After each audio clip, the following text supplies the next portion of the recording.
할렐루야, 여러분 반갑습니다. 저번 시간에 이어서 우리 두 번째 강의를 시작하겠습니다. 저번 시간에 이어서 이용우 목사님 특세 때 하셨던 이 믿음에 대한 내용을 정리해서 이어서 함께 살펴보도록 하겠습니다. 자, 그러면 강의를 시작하겠습니다. 자, 저번 시간에는 우리가 믿음의 본질에 대해서 함께 배웠습니다.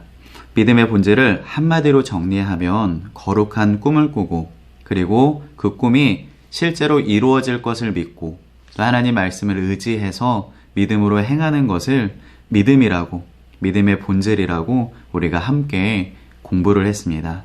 자, 오늘은 두 번째 시간으로 이 믿음을, 그렇다면 이 믿음을 어떻게 우리가 활용해야 되는지, 우리가 구역장으로서 이 믿음을 어떻게 활용해야 되는지에 대해서 우리가 함께 공부하도록 하겠습니다. 자, 어떻게 우리가 믿음을 활용할 수 있을까? 자, 우리가 믿음이 있다고 말을 해도 믿음을 활용하지 않으면 아무런 소용이 없습니다.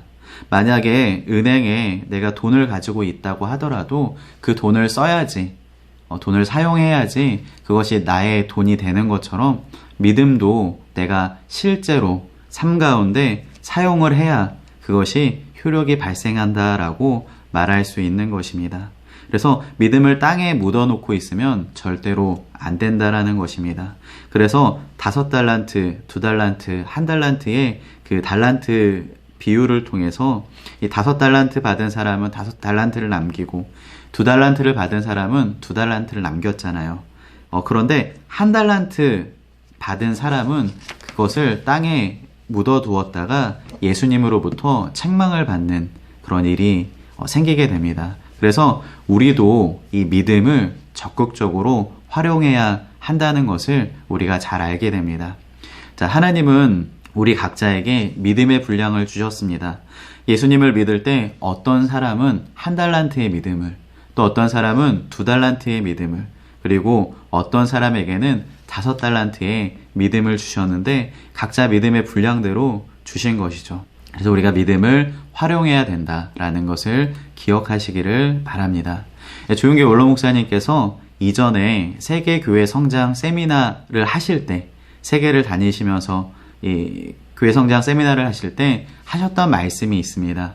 교회 성장 세미나는 무조건 교회가 큰 교회를 만들려고, 그렇게 갖게 하려고 하는 것이 아니라 하나님께서 우리를 각자 믿음의 분량대로 부르셨는데 어떤 사람은 그 믿음의 분량대로 활용하지 못하고 50명을 할 수 있는 사람의 분량으로 부르셨는데 10명만 하고 있고, 어떤 사람은 100명의 분량인데 20명만 하고 있고, 어떤 사람은 1000명의 분량인데 100명만 하고 있는 그 믿음이 머무르고 있기 때문에 교회 성장 세미나를 통해서 이 나의 하나님의 주신 그 믿음을 개발하고 믿음을 활용하고 또 믿음을 잘 적용시켜서, 그래서 4차원의 영성을 통해 이루게 하는 것이 목적이라고, 목표라고 말씀하셨던 것이 기억이 납니다.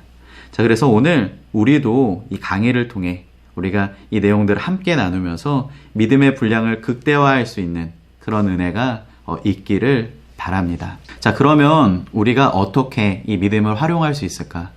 자, 가장 중요한 것은 먼저 믿음으로 기도하는 것입니다. 그러니까 믿음을 가지고 기도해야 한다라는 것입니다. 한번 따라하겠습니다. 믿음을 가지고 기도해야 한다. 자, 기도하지 않는 사람들은 아무런 역사를 일으킬 수 없습니다.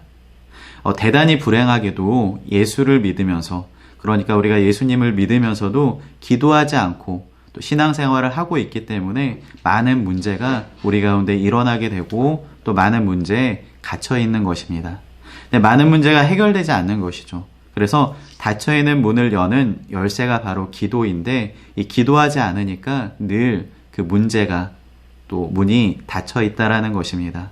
그래서 마가복음 11장 24절에 보면, 그러므로 내가 너희에게 말하노니 무엇이든지 기도하고 구하는 것은 받은 줄로 믿으라. 그리하면 너희에게 그대로 되리라. 아멘. 믿음을 갖고 기도하라라고 우리에게 권면하고 있습니다.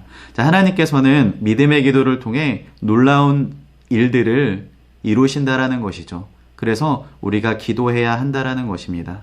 기도하지 않고서는 아무런 역사가 일어나지 않는 것이죠. 자, 신앙생활을 하면서 가장 위험한 일은 기도하지 않고 신앙생활하는 것입니다. 스스로 문제 속에서 자기가 빠져 있는 것이죠. 그러니까 기도하지 않기 때문에 인간적인 생각이 계속 들게 되고 더 큰 문제를 안고 우리가 삶 가운데 살아가게 된다라는 것입니다. 그래서 우리가 믿음을 가지고 믿음의 기도를 드리는 것이 가장 중요하다라고 우리가 말할 수 있습니다. 자, 두 번째로 믿음을 우리가 활용하려면 어떻게 해야 할까요? 자, 믿음을 활용하려면 믿음으로 하나님을 기쁘시게 하는 삶을 우리가 살아야 합니다. 한번 따라해 보겠습니다. 믿음으로 하나님을 기쁘시게 하는 삶을 살아야 한다. 자, 히브리서 11장 6절 말씀을 우리가 함께 보겠습니다. 믿음이 없이는 하나님을 기쁘시게 하지 못하나니 하나님께 나아가는 자는 반드시 그가 계신 곳과 또한 그가 자기를 찾는 자들에게 상 주시는 이심을 믿어야 할지니라. 아멘. 그래서 믿음이 없이는 하나님을 기쁘시게 하지 못할 뿐만 아니라 우리가 하나님께 나아갈 때는 반드시 믿음을 가지고 나가야 하는 것을 우리가 알 수 있습니다. 자, 종교개혁을 일으켰던 이 마틴 루터를 우리가 함께 보기를 원합니다. 이 사람은 그 당시에 상상할 수 없는 일을 했습니다. 그러니까 그 당시 그 카톨릭에 대항해서 위협과 박해를 두려워하지 않고 일개 신부에 불과한데도 불구하고 하나님의 말씀을 붙잡고 담대하게 나아갔던 것이죠. 그래서 1000년 이상 이 가톨릭이 온 유럽과 세계를 지배하고 있었던 때였는데 하나님 앞에서 하나님을 바라보고 사람보다 하나님을 의식하고 나아갔다라는 것이죠.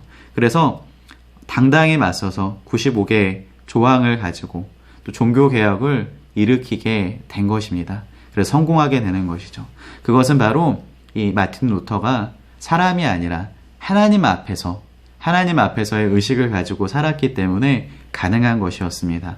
코람데오라는 하나님 앞에 그 존전 의식을 가지고 날마다 살아왔기 때문에, 그러니까 내가 늘 하나님 앞에서 어떻게 보일까? 사람이 아니라 내가 나의 말과 행동이 하나님 앞에 어떻게 보일까? 사람이 아니라 그런 의식을 가지고 늘 살아왔기 때문에 하나님 말씀에 위반되는 그런 일들에 당당하게 맞서서 그렇게 종교개혁을 성공한 것입니다.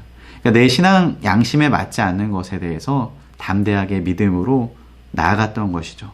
그래서 그 당시 그 카톨릭의 거대한 세력을 무너뜨리고 종교개혁을 일으켜서 오늘날 이 개신교가 온 세계와 나라에 세워지게 되고, 그래서 우리가 마음껏 하나님을 예배하고 또 그렇게 나갈 수 있게 된 것입니다. 그러므로 우리도 하나님을 기쁘시게 하는 그 하나님 앞에 존전의식을 가지고 삶을 살아야 한다라는 것입니다. 이것이 믿음으로 하나님을 기쁘시게 하는 삶이라고 말할 수 있습니다. 자, 우리가 세 번째로는 믿음을 활용하려면 하나님께 내가 가진 믿음을 고백해야 합니다. 우리가 한번 따라해 보겠습니다. 하나님께 내가 가진 믿음을 고백해야 한다. 우리가 가지고 있는 믿음을 활용하려면 하나님 앞에서 내가 가지고 있는 그 믿음을 하나님 앞에 믿음으로 고백해야 한다라는 것입니다. 믿음의 고백을 예수님께서 굉장히 강조하신 부분이 나오는데, 한 아이가 요즘 말로 말하면 간질에 걸려서 불에도 넘어지기도 하고 물에도 넘어지기도 하고, 그래서 예수님께서 변화산에서 내려오셨을 때 예수님께로 달려옵니다. 그 아버지가 달려오는 것이죠. 그래서 당신의 제자들이 우리 아이를 못 고치는데 하실 수만 있으면 고쳐주세요라고 예수님께 부탁하였을 때 주님이 정색하시면서 하신 말씀이 있습니다. 마가복음 9장 23절 말씀인데 우리가 함께 하겠습니다. 예수께서 이르시되 할 수 있거든이 무슨 말이냐? 믿는 자에게는 능히 하지 못할 일이 없느니라 하시니. 아멘. 그러니까 믿는 자에게는 능치 못함이 없다라고 그렇게 말씀하시는 것입니다. 만약 할 수 있으면 인 것이 아니라 하나님 앞에서는 능치 못할 일이 없다라는 것이죠. 그러니까 이 아버지가 당장 깨닫고선 저의 믿음 없음을 도와달라고 부탁하는 그리고 고쳐달라고 말씀하는 그런 내용을 보게 됩니다. 그러자 예수님께서 그 귀신 들린 아이를 즉시 고쳐주시고 회복하시는 모습을 우리가 보게 되는데, 믿음의 고백이 기적을 창조하는 것을 우리가 잘 알게 됩니다. 그러므로 여러분도 믿음을 가지고 날마다 믿음으로 고백하는 그런 삶이 되어지기를 바랍니다. 또 한 사람이 있습니다. 이 바디메오라는 사람이 있는데, 이 바디메오는 예수님 앞에 나왔을 때 이렇게 고백합니다. 누가복음 18장 41절부터 43절 말씀인데 우리가 함께 하겠습니다. 내가 무엇을 하여 주기를 원하느냐? 이르되 주여 보기를 원하나이다. 예수께서 그에게 이르시되 보라 내 믿음이 너를 구원하였느니라 하시매 곧 보게 되어 하나님께 영광을 돌리며 예수를 따르니 백성이 다 이를 보고 하나님을 찬양하니라. 긍정적인 고백을 합니다. 네, 보기를 원합니다. 그럴 때 예수님께서 내 믿음대로 될지어다, 눈을 떠라, 이렇게 말하는 것이 아니라 내 믿음대로 될지어다 라고 분명하게 말씀하고 계시는 것입니다. 그래서 우리 입술의 고백이 중요한 것을 우리가 알게 됩니다. 로마서 10장 10절 말씀에 또 보면 사람이 마음으로 믿어 의에 이르고 입으로 시인하여 구원에 이르느니라. 아멘. 그러니까 우리가 하는 그 고백이 참으로 중요한데, 믿음의 말을 해야 하고 긍정적인 말을 하고 또 하나님을 힘입어서 창조적인 말을 행해야 한다라는 것입니다. 이것을 꼭 기억하시기를 바랍니다. 우리가 마지막으로 믿음을 활용하려면 네 번째로 순종과 행함으로 믿음을 사용해야 합니다. 우리가 마지막으로 따라하겠습니다. 순종과 행함으로 내 믿음을 사용해야 합니다. 결국 믿음이라는 것은 순종과 행함으로 나타나게 됩니다. 그러므로 순종과 행함으로 내가 가지고 있는 그 믿음을 사용해야 한다는 것입니다. 많은 믿음의 조상들이 이 믿음의 순종을 통해서, 믿음을 가지고 순종한 것을 통해서 하나님께서 놀라운 일들을 이루어 가셨는데, 대표되는 사람이 바로 아브라함입니다. 아브라함은 100세 때 얻은 아들을 바치라고 하였을 때 하나님께 순종했습니다. 창세기 22장 2절로 3절에 이와 같은 말씀이 나오는데, 아브라함은 순종하였죠. 2절에 보면 야훼께서 이르시되 내 아들 내 사랑하는 독자 이삭을 데리고 모리아 땅으로 가서 내가 내게 일러준 한 산 거기서 그를 번제로 드리라. 이렇게 할 때 3절이 중요합니다. 그래서 우리 3절 함께 읽겠습니다. 아브라함이 아침에 일찍이 일어나 나귀의 안장을 지우고 두 종과 그의 아들 이삭을 데리고 번제에 쓸 나무를 쪼개어 가지고 떠나 하나님이 자기에게 일러주신 곳으로 가더니. 아멘. 아침 일찍 하나님께 바치라고 한 아이를 데리고 떠났다라는 것입니다. 아마 잠을 못 잤을 것입니다. 그러나 모든 일은 이 새벽에 기도하는 사람을 통해서 좋은 일이 일어난다는 것이죠. 새벽에 결단한 것이고 새벽에 일찍이 일어나서 하나님 말씀에 순종한 것을 우리가 보게 됩니다. 자, 그래서 이 하나님이 지시한 땅에 가서 하나님 말씀에 순종해서 이삭을 잡으려고 번제에 드리려고 할 때 칼을 번쩍 들었을 때 하나님께서 어떻게 하십니까? 창세기 22장 12절 말씀을 우리가 함께 보겠습니다. 사자가 이르시되 그 아이에게 내 손을 대지 말라. 그에게 아무 일도 하지 말라. 내가 내 아들 내 독자까지도 내게 아끼지 아니하였으니 내가 이제야 내가 하나님을 경외하는 줄을 아노라. 아멘. 모리아에 있는 한 산에 올라가서 칼을 들었을 때 사자가 이렇게 말하는 것이죠. 그 아이에게 손을 대지 말라. 그리고 그에게 아무 일도 하지 말라. 독자도 아끼지 않았으니 이제야 너가 하나님을 경외하는 줄 아노라. 이렇게 아브라함 믿음을 합격하게 됩니다. 자, 두 번째 사람이 있습니다. 사르밧 과부가 나오는데 이 사르밧 과부는 기근에 먹을 것이 없어서 마지막 음식을 먹고 아들과 함께 죽으려고 했습니다. 그럴 때 한 사람이 나타나서, 엘리야죠. 엘리야의 말에 순종해서 기적을 경험하게 되고 무려 그 기근 동안에 3년 반 동안 살아남게 된다라는 것이죠. 그래서 우리가 알 수 있는 것은 이 믿음이라는 것은 순종과 행함으로 나타나는 것을 우리가 알게 됩니다. 우리가 한 사람 또 있습니다. 이 나아만 장군이 있는데 나아만 장군은 한센병에 걸린 문둥병 환자였습니다. 이 사람이 치료받으러 왔다가 요단강에 씻으라는 말을 듣고 붕괴를 합니다. 그러나 이 하인들의 말을 듣고 선지자 말씀에 순종하세요라는 이 하인들의 말을 듣고선 요단강에 들어가서 7번 말씀대로 씻었을 때 온몸이 완전하게 치료받고 새 사람이 된 것을 우리가 보게 됩니다. 그러므로 우리에게 꼭 필요한 것은 이 믿음의 기도, 그리고 믿음의 고백, 그리고 믿음의 행함이라는 것을 여러분 잊지 마시기를 바랍니다. 그리고 날마다, 그리고 또 주님 오실 때까지 이 큰 믿음의 역사를 이루는 우리 모두가 되기를 바랍니다. 자, 그러므로 그렇게 믿음으로 살아가는, 믿음으로 행하는 우리 구역장님들과 또 모든 재직분들 되시기를 예수님 이름으로 부탁드립니다. 우리 잠깐 기도하겠습니다.